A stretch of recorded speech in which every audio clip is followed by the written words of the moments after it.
सम्राट चौधरी की पुलिस अब एक्शन में आ चुकी है। बिहार में बढ़ते अपराध के ग्राफ को लेके लगातार पुलिस की किरकिरी हो रही थी और इसको लेके कहीं ना कहीं बिहार के डीजीपी लगातार चिंतित नज़र आ रहे थे। इसी कड़ी में पटना पुलिस ने बड़ी कार्रवाई की है, यानी जानीपुर थाना क्षेत्र के मुरादपुर में लगातार पटना पुलिस सक्रिय दिख रही थी और चेकिंग अभियान चलाया जा रहा था, यानी पुलिस गश्त पर थी। इसी क्रम में बाइक से जा रहे दो युवकों को पुलिस रोकने का प्रयास करती है और पुलिस के रोकने के बाद युवक रुकते नहीं और पुलिस पर ही फायरिंग कर देते हैं और इसके जवाबी कार्रवाई में पुलिस भी अपराधियों पर गोलीबारी करती है, जिसमें एक युवक जिसका नाम राकेश कुमार था उसके पैर में गोली लगती है। यानी अपराधियों और पटना पुलिस के बीच मुठभेड़ होती है, जिसमें एक अपराधी पुलिस की शिकंजे में आ जाता है। आनन फानन पुलिस उसे गिरफ्तार कर नज़दीकी अस्पताल में इलाजरत करवाती है।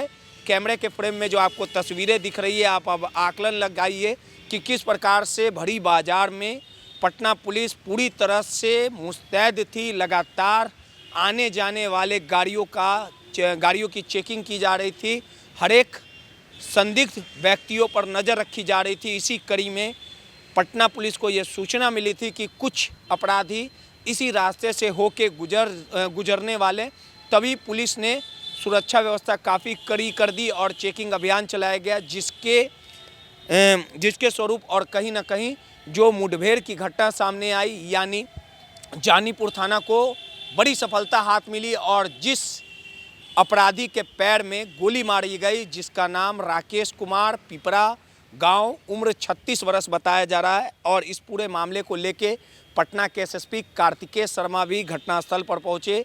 लगातार गिरफ्तार अपराधी के इतिहास के बारे में पुलिस तलाश कर रही है। वहीं उसके दूसरे साथी ने अंधेरा का फ़ायदा उठाते हुए फरार हो गया। आपको बता दें कि लगातार बिहार में अपराध की घटनाओं में बेतहाशा वृद्धि होते जा रही थी और कहीं ना कहीं बिहार के नए गृह मंत्री सम्राट चौधरी की कार्यशैली सवालों के घेरे में थी, लेकिन पुलिस को बड़ी सफलता हाथ लगी। आपको बता दें कि गिरफ्तार अपराधी राकेश कई तरह के कई मामलों का नामजद रहा है, यानी वो कुख्यात अपराधी है। इस पूरे प्रकरण पर यानी पूरी घटना पर पटना के एसएसपी खुद घटनास्थल पर पहुंचे। कार्तिकेय शर्मा ने मीडिया से बात करते हुए क्या कुछ कहा, पहले उनके बयानों को सुनवाते हैं। 30 तारीख को एक मामला आया था जिसमें एक व्यक्ति से रंगदारी की मांग की गई थी और उनको भयभीत कराया गया था। इसके बाद जब वो पैसे देने से इनकार कर दिए थे तो उनके घर के पास में, जो घटनास्थल के नज़दीक में ही है, वहाँ पे आके फायरिंग की घटना की गई थी। इसमें पुलिस के द्वारा बहुत गंभीरता से लिया गया था। कांड दर्ज करके तुरंत एक टीम बनाई गई थी और इसमें विभिन्न पहलुओं पर जाँच की जा रही थी। इसी क्रम में जब कल हम लोग को जानकारी मिली और एसटीएफ का सहयोग लिया गया और उनके सहयोग से एक व्यक्ति रंजन को पकड़ा गया और उसकी निशानदेही पे पता चला कि जो दूसरा व्यक्ति है जो गोली चलाने और धमकी देने वाली बात में आया था, वो यहाँ फिर से आया हुआ है घटनास्थल के पास में और वो डराने के लिए, फायरिंग करने की घटना के लिए आया हुआ है। पुलिस के द्वारा तुरंत यहाँ पहुँचा गया और यहाँ पहुँचने पर देखा गया कि वो व्यक्ति यहाँ पर आया हुआ है। जो व्यक्ति राकेश है, जो इसके द्वारा धमकी दी गई थी और रंगदारी मांगी गई थी, वो जब पुलिस को देखा तो वो डर गया और भागने लगा। भागने के क्रम में पुलिस ने फायरिंग किया। पुलिस के द्वारा उसको रोका गया, बताया गया कि पुलिस है और एक हवाई फायरिंग भी की गई, लेकिन वो माना नहीं और फिर से फायरिंग किया। उसके बाद पुलिस को आत्मरक्षा में फायरिंग करना पड़ा, जो उसके पैर में गोली लगी है। अभी वो इलाजरत है, एम्स में उसको भर्ती कराया गया है, परिवार को सूचित कर दिया गया है और जिसमें बाकी बचे हुए लोग हैं उन पे भी अब दबिश बनाई जा रही है और उन लोगों को गिरफ्तार किया जाएगा। अपराधियों को क्या संदेश देंगे सर? गोली का जवाब गोली से अपराधी को यही कहेंगे कि अगर कोई भी अपराधी हैं तो उनकी जो जगह है वो जेल है और वहाँ जाके सजा दिलाई जाएगी और अगर वो फायरिंग करेंगे तो फिर इसमें पुलिस को आत्मरक्षा फायरिंग करनी पड़ेगी। कौन अपराधी थे सर? राकेश नाम का एक व्यक्ति है और वो इसमें रंगदारी मांग रहा था और बाद में डराने के लिए फायरिंग वगैरह भी किया। रंगदारी मांग रहा था सर? रंगदारी मांग रहा था।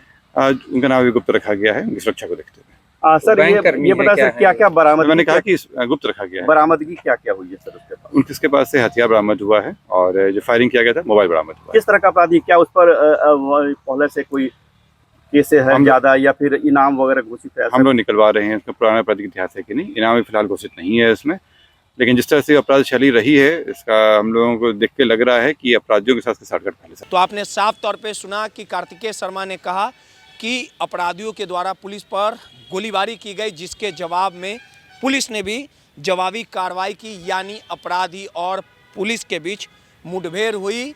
राकेश कुमार की गिरफ्तारी के बाद पुलिस उसके दूसरे सहयोगियों को गिरफ्तार करने के लिए लगातार छापेमारी कर रही है। सहयोगी अनिल के साथ रोहित, माईपीडीए समाचार, पटना।